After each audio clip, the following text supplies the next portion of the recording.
Empaths, 8 traits of an empath. Today we're going to be exploring some of the different traits of an empath, some of the very helpful traits, and some of sometimes the we call shadow traits of the empath. Now, I'm Eileen Burns. I'm a soul empowerment coach for empaths and healers. I'm also a healer and spiritual business strategist. I have been studying in the holistic and spiritual field for over 30 years. And one of the things that I've attracted most in my work is a lot of empaths. So let's look at the 8 common traits of an empath.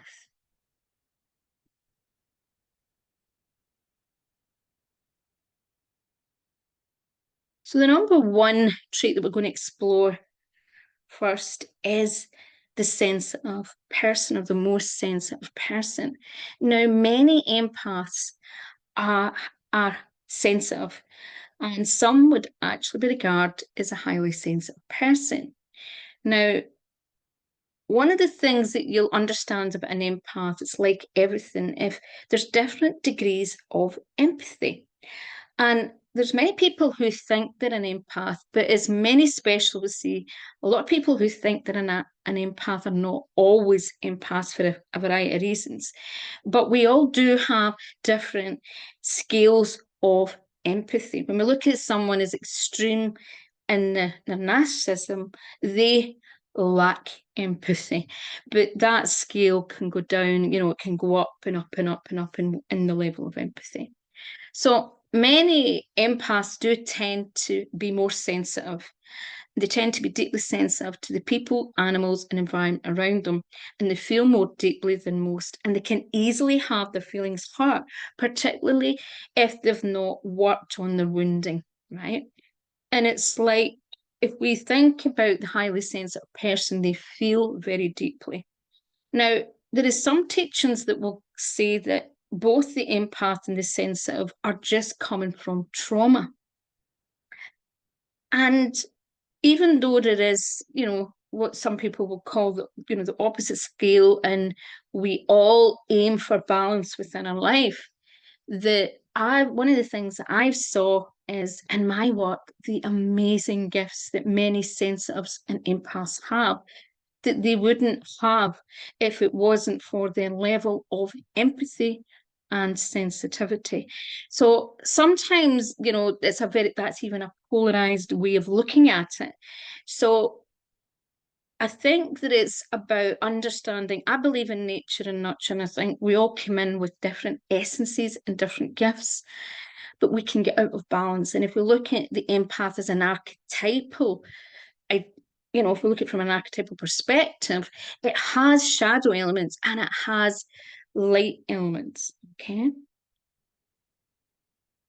Now, number 2 is their natural caregivers and life's nurturers. So many empaths have the strong, they have this, they're very in the service to others. And they are who family and friends go to for compassionate support, a listening ear, and they tend to be very generous. Now, they tend to be generous financially, emotionally, with their time. They don't think when people ask, they are very open-hearted, so they tend to just give without thinking. But also because they have an awareness, which we will talk about, they have an awareness of people's needs. They also have that generosity and compassion. The negative aspect of that, which can go into a shadow element, is that they can be taken advantage of. They can be rescuers, they can be martyrs and things like that, become more servants, and people can treat them like that. So in their shadow, they can attract or create that kind of dynamic. Number 3, many empaths easily absorb other people's energy, trauma, and energy of the collective. And this is one of the most difficult challenges that most empaths face at some point. Even really, how could you call we call them boundaried empaths. People are in their superpower and very strong in their empathy, but have strong boundaries, will experience at some point where they absorb other people's energy, trauma, and injure the collective. So they can be more easily exhausted and drained or overstimulated, especially if they don't have healthy boundaries. Also, one of the things that I had to learn, boundaries was very hard for me. And I was a bit of the rescue and a big, strong caregiver. But also, I was an unruly empath who hadn't learned to harness my gifts.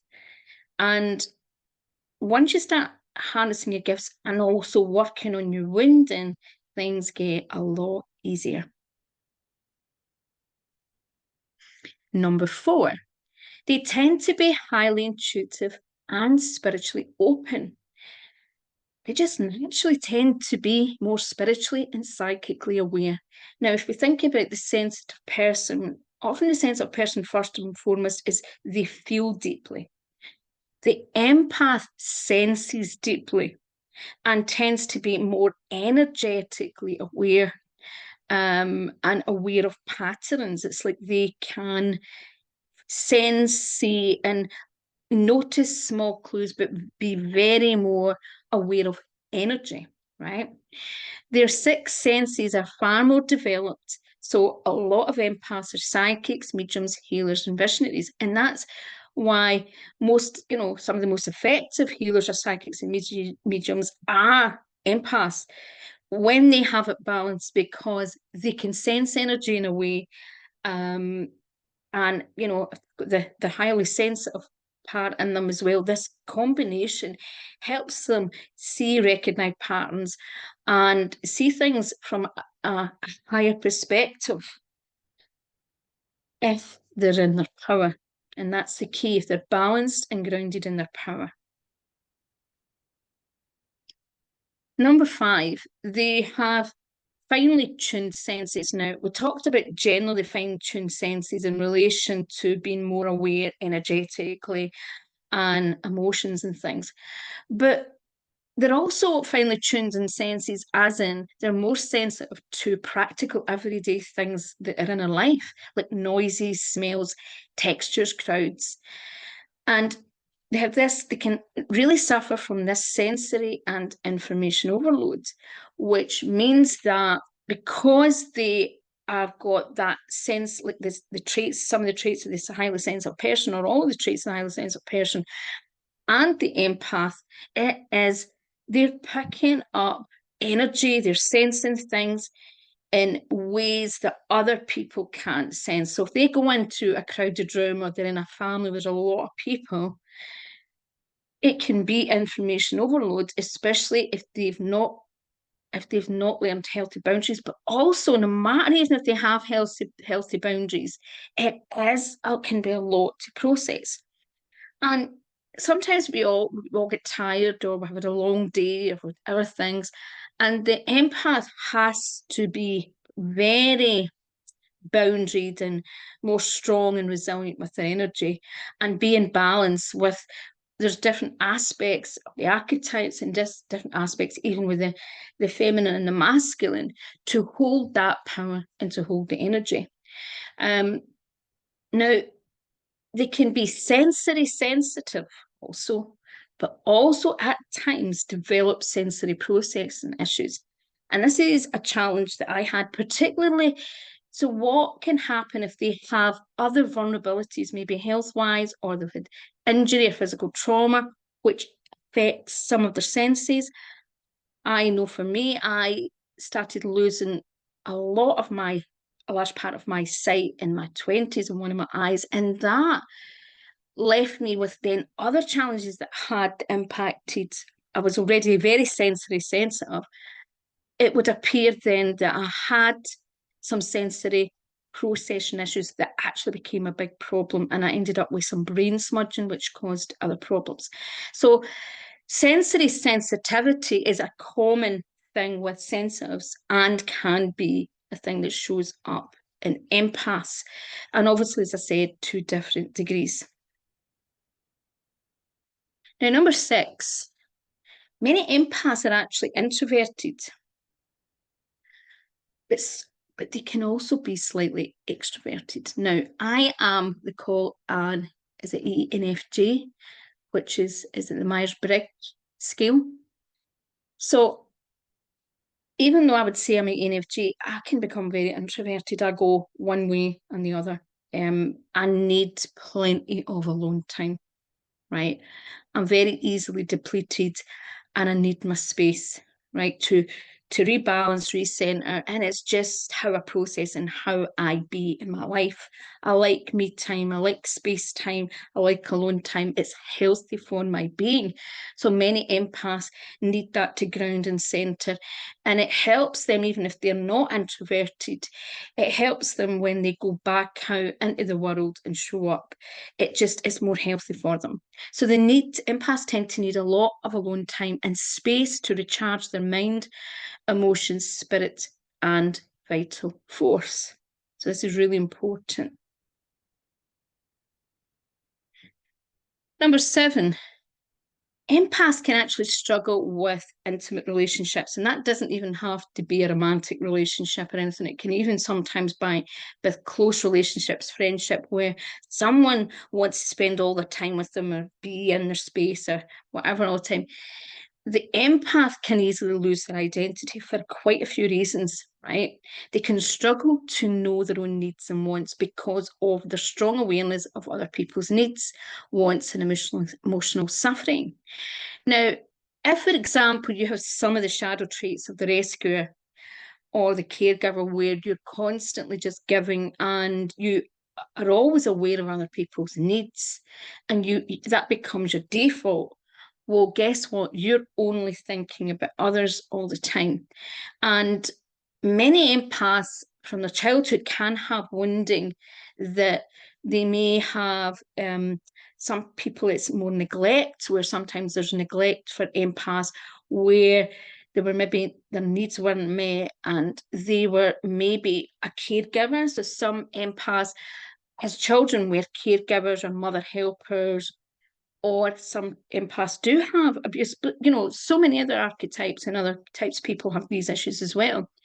But how it can show up is that they're so used to being aware of other people's needs and reading the room and also being intuitive and psychically aware of things that other people can't see or know, that they lose their identity. And if they're not allowed or supported to have healthy relationships, or people around them don't see or understand what they're going through and how they can see the world differently, and that's not supported or encouraged, that can cause a lot of emotional wounding.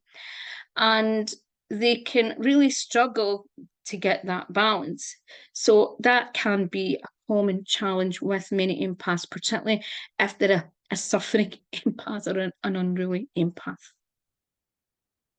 Number 8, one of the things that also that many empaths struggle with or are influenced by is the energy of places, buildings, and events. They may need to alter or enhance their living environment and working environment. So they tend to really pick up the energy of the actual maybe building or place or environment. So if you think about, places can hold energy, and I'll give you an example. I remember many years ago, I think it was going down to, I think it was a polytechnic, I think it was Manchester or somewhere, or Leeds or something. And I was about 19, 20. And I was on a train and I'd kind of fell asleep because it was a long journey. And the next thing I started to get this really, really dark feeling. It was so dark, but it was filled with so much grief and I could feel trauma. And I woke up feeling, what the hell's that? I mean, what is going on? And then the next thing, the postmaster or the train master, sorry, said that we were reaching Lockerbie. And it was not that long after the Lockerbie disaster. I don't know if it was months or 6 months. I really can't remember, but it wasn't that long. And it was so strange because at that point, well, for me, at that point in my life, I was quite young, and it was just, it came out of nowhere. And it really kind of, in some ways, really took me by surprise because it was so strong. And that is an example of how place can hold a vibration and an energy, right? And healers, are supposed to be aware of things like that. But one of the things that you do learn is depends on what type of healing people do and how much they work, and how naturally they are, in these gifts, that they can sense these things. But rooms do hold energy, places hold energy, and sometimes, there can be basic clearing things that we do, but that doesn't always clear things that are really held for so sorts of reasons. So an empath will pick up on energy in these places or buildings. And if you even think about events, so events can hold different energy. And it's like, you know, sometimes events attract certain types of people. And, I've had experiences when I've went to places where people are seeking something. And I felt so depleted because people were all at this event and they were in emotional pain. So they often need to, if they're in a certain living environment or a work environment, or they move into a new home and there's been something in that energy, they have to alter that because they are so sensitive to that. They're aware of it, and it can pull their energy down, right? Because we're all human and we all have to be able to keep that balance of, no matter how strong we are in our ourself, we can always have challenges on a day-to-day basis that can bring our emotions down, or we can have, you know, shock, grief, loss, trauma, lots of things. So an empath wants to and will naturally want to alter the environment. Often I find a lot of empaths too as well. I'm not saying every empath. Um, it's important that their environment is aesthetically pleasing. That's something. It doesn't necessarily mean that everybody, everyone's different. Some people want to be more in nature, and aesthetics are not important, but being out and being raw and in nature and something that's very natural is really, really important. But there is that element. It's to be supportive, the energy around them. They work and they thrive in that environment, but they can struggle. I remember as a child really struggling, and my dad had a factory and would work in his office, and he had fluorescent lighting, and it was really challenging for me in the fluorescent lighting. And that's again when we got back to the sense, the different senses. We talked about how people can be affected in different ways. So the empaths, these are 8 common traits that can show up in different aspects of their life. Now, empathy is a powerful gift for humanity, because in many ways people are so disconnected from their heart, so disconnected, I believe, from their soul and their spirit and their what they're here to truly do. Often very conditioned and programmed that they do not always see their gifts and are not always in their power. And empathy is a great gift, and from an archetypal perspective, it comes with a purpose, and it's part of your purpose. Now, if you struggle with any of these areas in relation to your empathy, I have an empath toolkit for empaths, healers, and therapists. I'm going to be adding some new content into this course soon. You can find out more information in the link below. If you would also like access to some of my free resources and courses or meditations, check out eileenburns.co.uk. I'll also put some other links below. I hope you've enjoyed this video. If you have, please like and comment. Tell me if you're an empath and what out of the traits that I've talked about are some of the strongest traits that show up in your life. Share what are your biggest gifts as an empath, or what is your biggest struggles, and I'll try and do some videos on those topics. Have a wonderful day. Please like, subscribe, and share if you found this valuable. Bye bye for now.